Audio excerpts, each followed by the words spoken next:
Hey YouTube, it's Brooks and you're watching Broyo Car Whiz. This is a vehicle that is not traditionally featured on my channel, but I'll go ahead and give you a tour.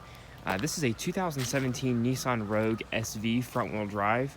It's a vehicle I have rented for the weekend as three of my friends and I are heading from Athens, Georgia down to Baton Rouge, Louisiana for the UGA LSU football game. And fitting four people in a IS350 is not exactly ideal, and this was very cheap to rent actually, and it gets pretty good gas mileage. So actually we're all in cheaper renting this and paying for gas and taking some of my friends' other vehicles. But anyways, this is an older rental car, of course, with it being a 2017. It does have about 47,000 miles on it, and we're going to do a grand total of approximately 1,400 or 1,500 miles. We'll go ahead and take a look. We've got the key here. It does have remote start, of course.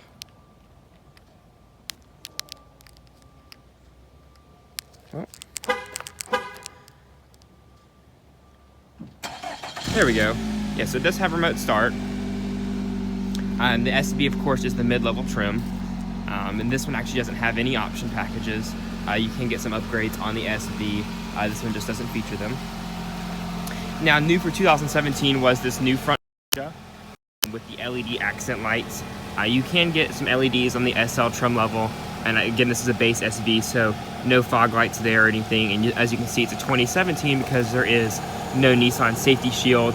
2018 and above all have standard radar cruise control, and this would be a kind of a black plastic finish right here to denote that it has Nissan safety shields, which is kind of like their version of TSSP.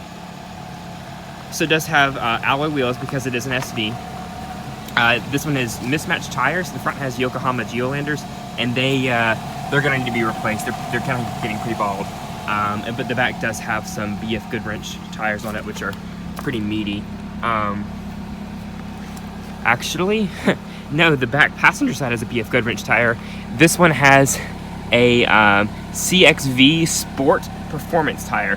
So we are riding on three different kinds of tires. I'm assuming the Yokohamas are the OEM, but got some generic brand. And we have a BF Goodwrench tire back here. Yeah, BF Goodwrench Advantage TA Sport. So, three different kinds of tires on here. Let's go ahead and check it out inside.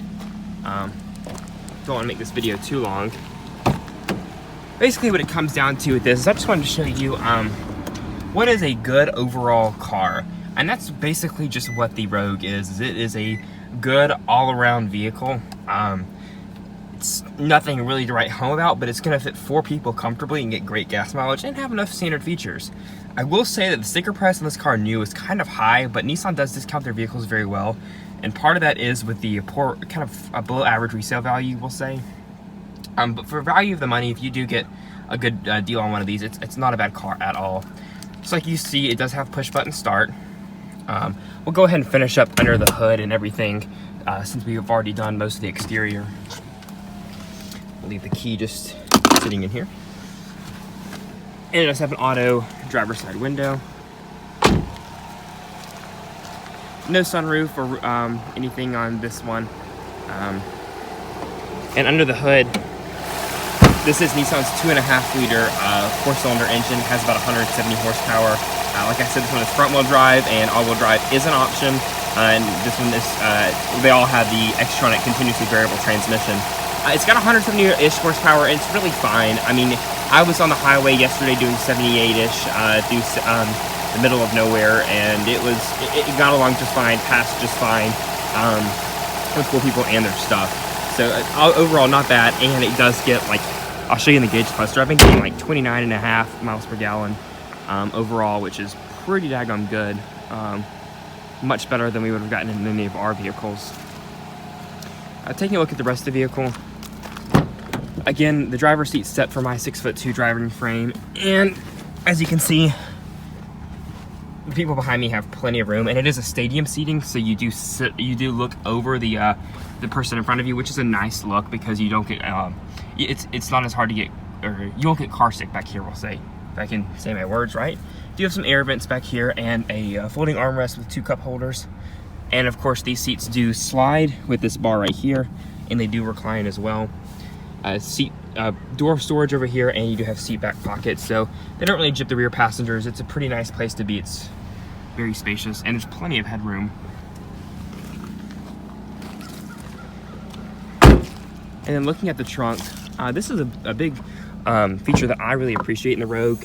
So the SV, you can get a third row, but if you don't get the third row, you have this neat split level cargo kind of deal. You can take this floor piece here, put it down there. You can kind of raise the floor, lower it. So we have the floor lowered and the divider up, so we can stack stuff. I have my stuff under there, and we can fit 4 people's worth of stuff just fine. And there is a spare tire down below there.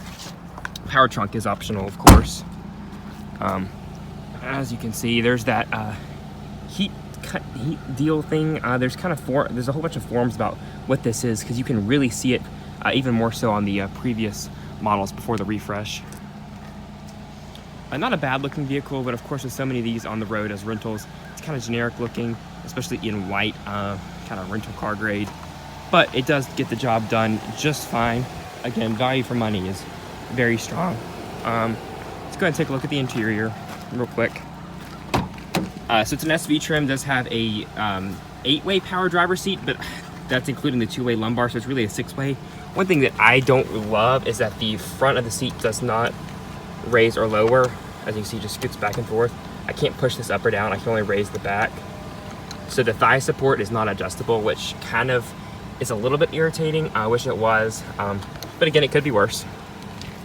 There's your sport and eco modes, the sound for your blind spot monitoring. So that is nice. The SV trim does give you blind spot monitoring. Auto headlights and intermittent wipers. This is a new steering wheel for 2017. It has your audio controls over here and your D-pad controller for that multi-information display in here. As you can see, so far I've done 233 miles. That was just to the lake. And fuel economy is 28.9. Again, that's kind of dropping a little bit because I'm sitting here videoing. But again, 29 miles per gallon is not bad at all. So I'll put up at least 1,000 more miles on this car.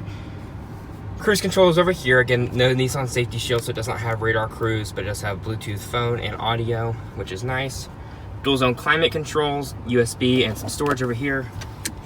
The CVT. Look at the backup camera right there. This is the base head unit. There's an upgraded 8-inch with a 360-degree camera that some SVs do have. Cup holders. It does have heated cloth seats, some storage, and an armrest. No books or anything in the glove box.